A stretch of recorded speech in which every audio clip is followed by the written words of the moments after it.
Pale FM oli kukulala mtu wa bulijjo nkimanyi okalidde oteredde mugamba mutya baganda bange mwena bali embarara abembarara mwaguddewo muzo gutava ku paalo abembarara mwaguddewo muzo gutava ku Paalo FM mwena yikyongororo mbarara lyantonde weewala kijinaawe ekyo kiri Masaka yipa nange nswadde n'enswaluka kakati no mugamba mutya bali ku Paalo FM abali kukulali omuntu wa bulijjo mwena kyemukula kyakabinnyo okulaba nti temugivirako ddala abali beru wegwanga nga muli ku YouTube muli ne online radio nga mugamba matuva ku Paalo FM abali mu wano mu Central namwe nga temugivirako ddala mpola mu mbeera yonna mukirize bannange ekibateekesako Paalo FM ate tukibawe nabagamba buli mukozi guwulirano ku Paalo FM abamutendeke nga muteeketeeke nga mukugu manyi kyakola nga ate akyagala ntandikidde awo nze kinobe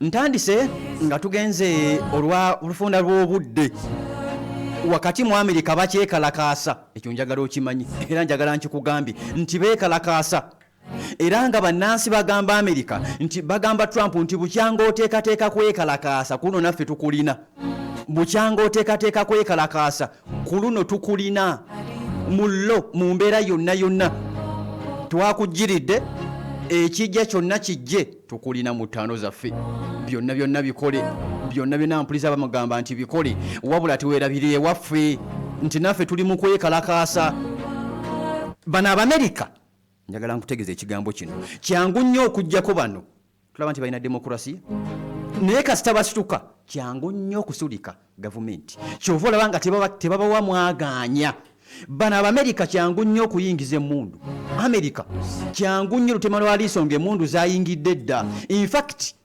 bayina amamundu munda mu ggwanga eri Amerika bayina ssente mulimu baserebu bangi bava mu Amerika lwaki tebeekuume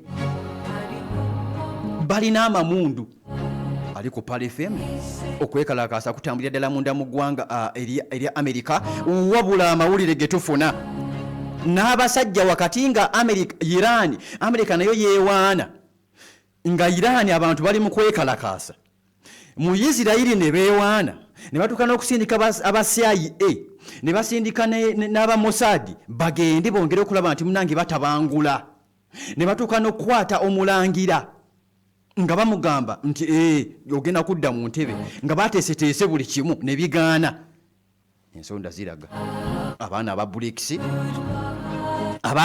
bagamba nti Amerika beekalakaasa nti kale kawedde mudda kiwedde bano abasajja bagamba naffe ke kaseera kaffe abasajja ali ku Paalo FM bagamba nti naffe ke kaseera kaffe munda mu ggwanga eri Amerika Trump Donald era avuddeyo information eno yagiwulidde ng'era bakulembeddemu omutwe bebambega b'omusajja omuyiraani bebambega b'eggwanga erya Irani bano sinnaba kufuna information eraga nti bayingidde munda mu ggwanga eri Amerika naye ne batayingira nga Amerika weekikoze neetayingira mu Irani naye neekumaakuma okwekalakaasa basobola okukola ekyo era Trump awooninze ategeeza abeekalakaasa bagamba nti gwe tunaakwata yenna ng'abadde afandingibwa ggwanga lyonna eririva ebweru bagenda mugulako musango mayisa abeera alidde mu nsi y'olukwe ggwanga lya Amerika Trump watu wabategeeza yenna gwe banaakwata munda mu ggwanga eri Amerika ne bakizuula nti waliwo either Iran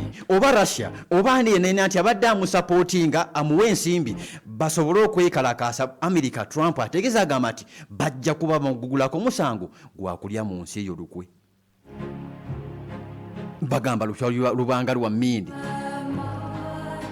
kiwagaliza muka kitaawo kitani ggwanga lya Amerika bali mukulaba nti munange beekalakasa lwakuba si nnyo nga weekyali munda mu ggwanga erya Irani Irani yatuuse nekussa erigamba nti mwe naabakwatako olwo neerimba nvuddeyo nakugambye amawulire kamera ensi yonna tulaba nga twesibye nnyo mu ggwanga eryo ensi yonna amawulire gali mu Middle East oba oyagala oba toyagala n'Amerika ali mu Middle East Bungereza ali mu Middle East Germany bali mu Middle East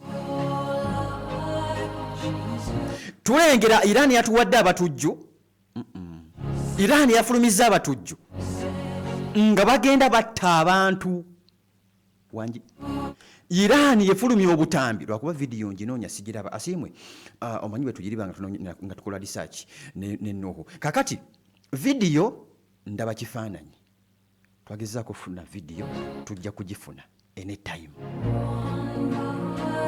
ampuliriza Ayatullah ebbaluwa gye yasoma emabega wali ogijjukira ng'ategeeza agamba nti Trump y'omu ku basajja alina omusango ogwokubiri uva gw'okutta General Qasem Soleiman kati alina omusango ogwokubiri ogw'okukumaakuma abantu abasoba mu 200 abaafa abasoba mu 2,000 abaafa munda mu ggwanga erya Iran. Trump naye n'avaayo n'agamba mulimba mwesoba ku matu ga mbuzi kundiisango mulimba sisindikangako ku bantu bafulumiza video lwakuba nze nafunyeko kifaananyi wano kyennyini wano essaawa zino nga bakiraga abatujju abayingira eggwanga erya Iran ne bagenda mu Mashhad nga bagenda be batta abeekalakaasi ne bawayiriza poliisi. Kati Iran etegeeze gamba byonna twabifunye byonna tubirina era tujja kubikolako. Wakati ng'ekituufu kiri nti omanyi ennaku zino oyogera ku Amerika nga Abamerika bayomba tebaagala bakoonako oyogera ku Iran nga Abairani bayomba. Kati ali ku Pal FM ali ku kkula ly'omuntu wa bulijjo Middle East buli kanyomero konna Amerika weesobola otuuza ekyokulwanyisa ekitaddewo abange bino bya ddala Ayatullah baagala kuba muntu omu Iran kyagenze mu likodi ne we balumba ne bakuba Iran just twogeramu bwogezi Mungu yamanyi ebinaavaayo. Bano abasajja b'Amerika ne we bajja ne bagenda mu Iran ne balumba Iran Ayatullah ne bakuba buli kiramu kyonna kyamaze dde ogenda mu byafaayo mu buwandiike nti Iran yateekako ku ggwanga ku bunkenke ensi yonna n'ebeera nga kamera zonna obwongo amagezi buli kimu kyonna nga kiri munda mu ggwanga lya Iran nti Amerika yakuŋŋaanyaako ensi zonna twakoma kirengera mu Sematalo Amerika yakuŋŋaanyaako Iran yakuŋŋaanyisizaako ensi zonna nga zizze kulaba nti zikuba Iran eveewo wabula Iran ekyayimiridde era nga batusende ku serigamba kiki ekisobola okunafuya abantu bano nga bagamba nti ali omuntu ogwo Ayatullah Ali Khamenei. Batuuliriza bino ebigambo bano abasajja tebatya kufa in fact bano bakkiririza mu kufa mama Iran tosobola kubatiisatiisa na kufa bonna si basirikale bonna abeekalakaasi abaabaddeyo bonna buli amanyi nti munna Iran tosobola kumugamba nti gwe nja kutta n'atya kizibu. Bano bakkiririza mu kufa. Bano lunaku lwajjo balonze abasika bamaze dde okulonda abasika. Ayatullah yamaze dde mumanyi babeera bangi kati yamaze dde okuwandula eddusu nti gwe nvaawo ne bajjeno nti ono jjeno in case oli batutira bajjeno baffe bangi Iran wetu weetegeeza kati tulonde bajjeno abasika b'abajjeno babalonda olw'ensonga nti wewotto ono tebafuna kiyongo bagamba kasita jjeno gundi waali genda munda mu ggwanga lya Lebanon Saba Hizbullah Nasrallah bamujambulamu obwensi kati naye Mukassimu Sheikh waali oli alinga ataafa ampuliriza oli alinga ataafa mpola mu mbeera yonna. Bano balonze dde abasika. Bano bagamba okutta Ayatullah tekigenda kuwonya Amerika. Kasita mujjawo Ayatullah muleete amaato muleete Abraham Lincoln muzireete zonna muleete zitomahawk muleete zinyukiriya muleete emizinga muleete zidroni muleete buli kimu kyonna mwagala kutta Ayatullah but tetutya kufa naye mumutte bambi mumutte. Bamugamba nti okutta Ayatullah tekigenda kuwonya Amerika tekijja kubawonya bano bakujukisa ne bagamba nti mujjukira gwe bamusage bali bate Yahya Sinwar ono yali musajja mu Hamasi yali musajja mu Hamasi wa mugwanga lya Palestine. Bano abasajja balina mentality eyagala okufa. We bali tebane bakulaba nti munange bata Yahya Sinwar yabagamba yeegomba nnyo bano abafudde kubanga gye balaze amanyiyo. Uliriza statement z'abantu abalwanyi. Uliriza statement z'abantu abalwanyi nti yeegomba okufa kubanga yeegomba bano abafudde kubanga gye balaze amanyiyo. Omuntu newe batatya kufa ate teweeteeka mu kufa. Newe oba totya kufa tebagambye nti ate kati weesuule mu asidi ofe because totya kufa. Kitegeeza kati obanga otegedde totegedde bulungi kyenjogedde. Buuza abali awo bakunnyonnyole. Ali ku Pal FM ali ku kkula ly'omuntu wa bulijjo mu mbeera yonna mu ngeri emu oba endala. Ayatullah naye omusajja naye yeegomba okufa. Omusajja naye yeegomba okufa. Bakomanda bagambye nti ne mugeza ne mukola ensobi ne mutta Ayatullah ejja kuba declaration of jihad. Bino byonna mbikugamba ng'amawanga ga Buwarabu UAE bamaze okulaba nti bali mu kweteekateeka. Qatar lwakuba bano babuzaabuza. Saudi Arabia bamaze otegeera nti kati olutalo lugenda kujja. Mu Jordan bamaze okulaba nti ampoeza ali ku Pal FM beeteekerateekera olutalo. Bano beeteekeddeteekedda olutalo. Bagamba ekijja kyonna kijje. Bano bamaze okwelondamu abakulembeze abajja, abakulembeze abapya nga bagamba nti mu mbeera yonna wakati nga basajja Abamerika bamaze okulaba nti baleeta ebyokulwanyisa, baleesedde ebyokulwanyisa, babitoloza dda eggwanga erya Iraani egamba tuli ku bunkenke obw'amaanyi ennyo wabula tuli beeteefuteefu okweŋŋanga omulabe. Bano bagamba nti tuli ku bunkenke naye tuli beeteefuteefu okweŋŋanga omulabe. Enkyanja kuwa ku kibalo kya Iraani bagamba BRICS bali kuki. Enkyanja bawo ku kibalo ky'abana abasajja aba Russia bali kuki ku nsonga eno. Ali ku Pal FM kandiba nga kagenda kuggwamu. Abansarullah aba Yemen bano bamaze okulaba nti bafulumya vidiyo nga bagamba wetwe tugenda okutta omulabe ng'atulumbye, we batwe tugenda okukuba omulabe.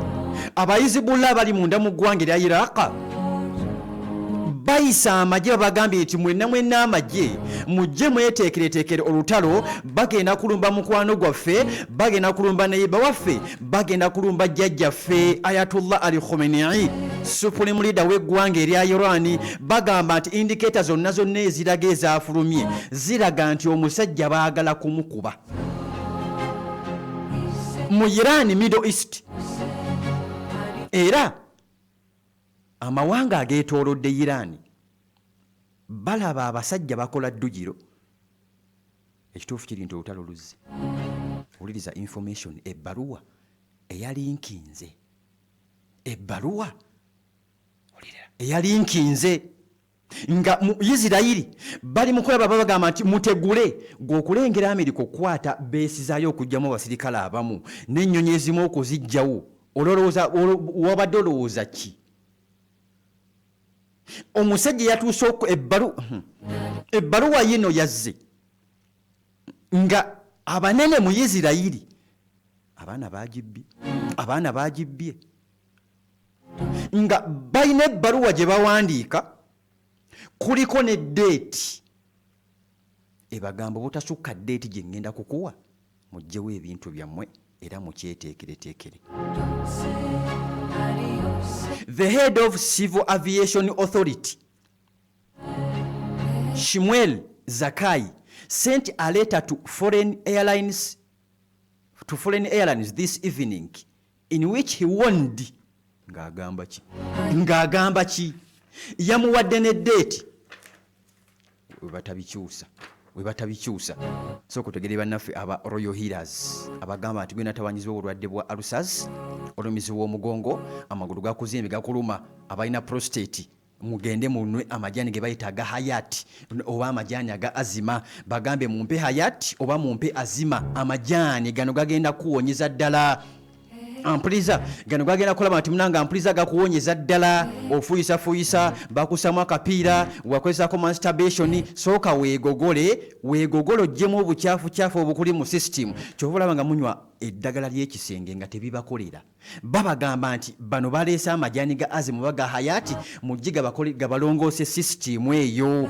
ate woomala ogende bakuwa eccupa gye bayita eya Royal Honey guno mubisi gwatalinamu ka prostate ono n'omubisi gwe bayita gwa Royal Honey mubisi gwa basajja bokka onuuna munuune nuuna mubisi teeka ku jjiiko teeka ku mugaati gwonuune gwosirike tebikaawa si bya kidomola gwe teeka bungalo nuuna genda ku mulimu sako ngalo nuuna omaze okulya ekyeggulo genda mu kisenge weebake onaŋŋamba enkeera abaami kano kaabaami mwekka omukyala tojja mpozi ng'okagulira mwami wo ng'omanyi yeebuzaabuza bagamba nti bajjanjaba n'endwadde endala nnyingi nnyo zonna mugende bannange babajjanjabe njanjogedde nnyo ku ddagala lino ng'akugambye ennyo kwazima alina alusaza tannamukozesako prostate gwe mukadde mugongo magulu biki bangi bawa obujulizi mu abaami ab'enyooma mu kisenge sayizi byonna abasajja bano weebali ku Royal Healers lwaki togendawo oyagala tujje tukusike busina muguwa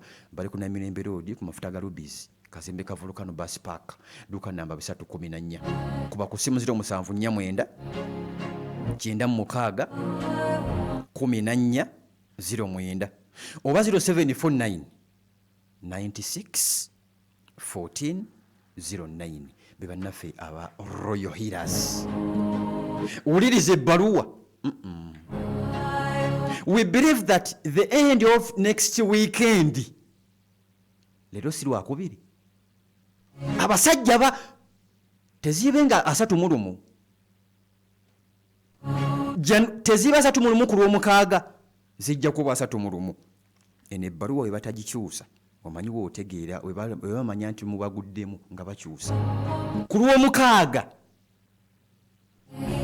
nenga 1 February babagamba nti mubeere ready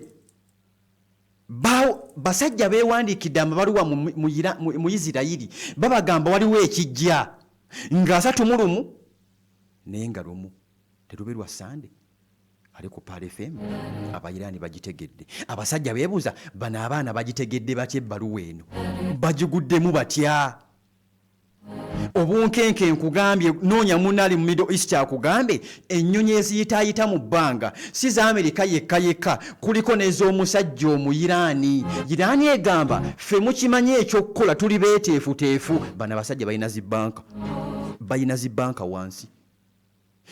zibbanka wansi era olunaku lwajjo American aircraft Q4 has been operating over the Persian Gulf opposite the coast of Iran. Abasajja bali mu kulawuna Iran. Tunoonye ku Putin tubabuuze muli kuki Amerika eremerako bagamba akasajja katumanyidde akasajja katukakube. My brother, my sister, uncle wange kitange kankubuulire ekituufu kiri nti bino byenkugamba njagala okubi mu bifaananyi mu Middle East tewava nnyonyi Middle East ku mazzi geetooloddwa ebyokulwanyisa abasajja bagamba akasajja katuswaza ate tekakoma ku ekyo ne tekaasirika kati yakoze omuzinga gukuba paka ne gugenda munda mu ggwanga eri Amerika. Kati wuliriza mu ddakiika emu bbiri z'ensigazaayo abasajja Abarasha bayimiriddewa n'ebino waki sibikuwanca kino kankikuwa enki ekya Russia ne China ne North Korea banaakuba bo batya kyandibanga kano kanyeebwa ke bakkaanye eddaka enjija nkugamba nti bagamba Iran kyokooza bakube tusobole naffe okuyisaamu ebyaffe. Tugenda kubaakinga twalengera emmotoka z'ennyonyi nga ziriko ebyokulwanyisa nga ziva munda mu ggwanga erya Russia ne China zigenda munda mu ggwanga erya Iran. Tebamubeereddeewo, bamubeereddewo. Ekyokubiri, waliwo ba muntu nsolo bali munda mu ggwanga lya Iraq. Abayizibullah bali mu Iraq. Waliwo ba muntu nsolo ababeegasseeko nga bagamba tewali yenna agenda sinzira mu Iraq kukuba. Kiriza nkutegeeze, kiriza ali ku Pale FM nkutegeeze nti amawanga ga Buwarabu ekyo nakyo kijja kuba kyanca munjukizaako enkya bibiri. Russia bayimiriddwa n'amawanga ga Buwarabu gali kuki? Amawanga ga Buwarabu agamu gaatandise okufuna okwesikamu kubanga Iran yokka si yegenda okufiirwa. Iran yokka si yegenda okufiirwa.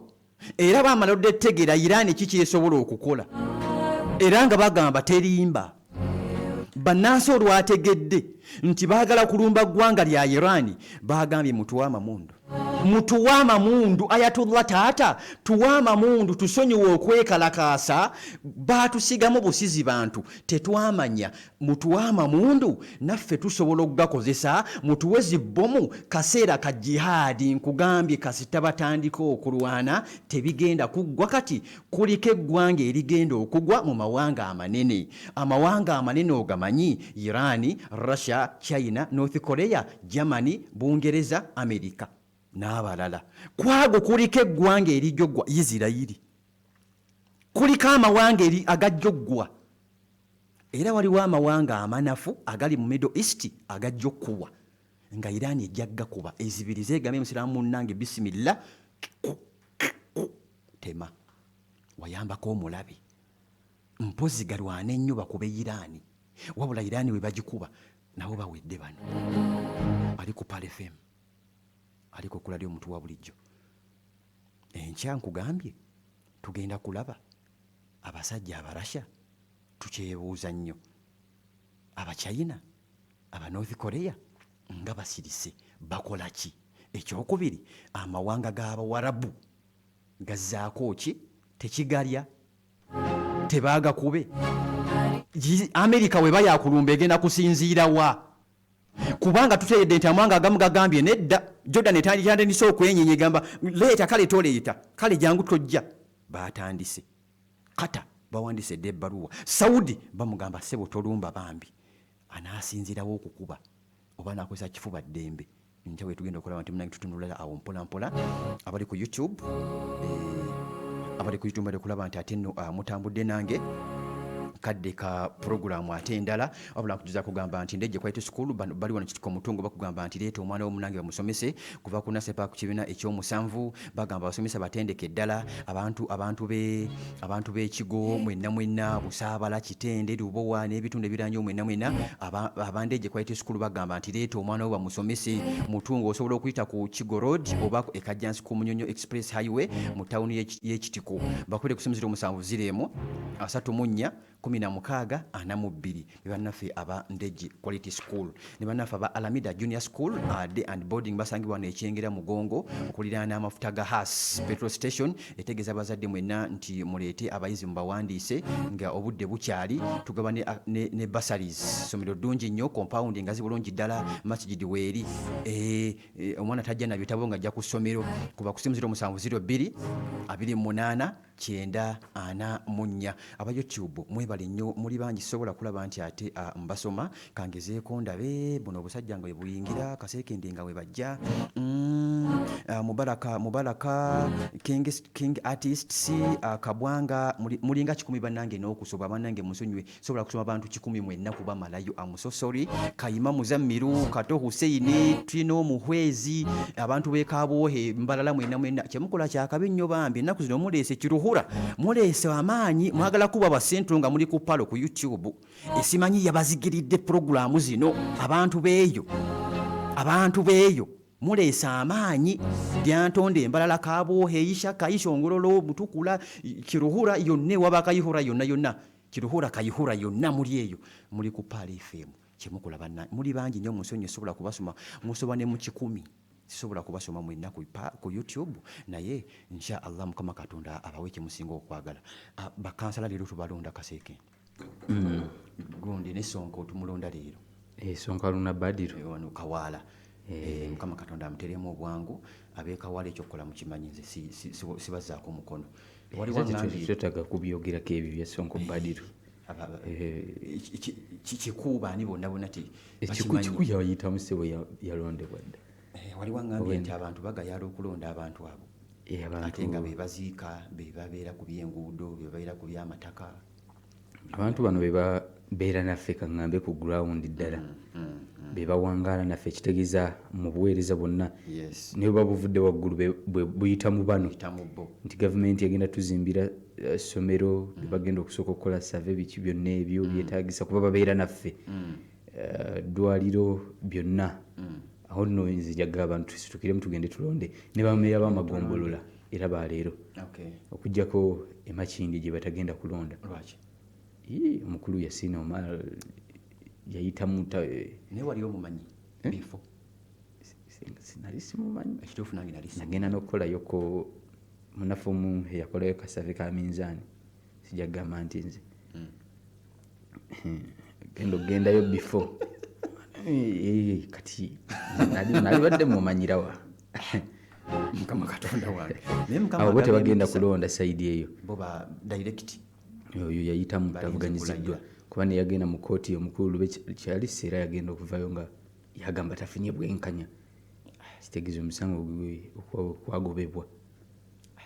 Akikola atyo oyo yayitamu nabamwekubako abawangula nga talinye na mu kooti ddala yeetaaga okubuuzibwako kuba abantu bonna abaali mu lwokaana abo okuvaamu noyitamu nga tavuganyiziddwa bwoba wankiza oba wanjawulo nnyo kati ku bibiri kuliko ekiriwo n'ekiriwo either wano oba ekyo nga sikitegedde ekisose sikitegedde kino tokimanyi kitegeeza bannange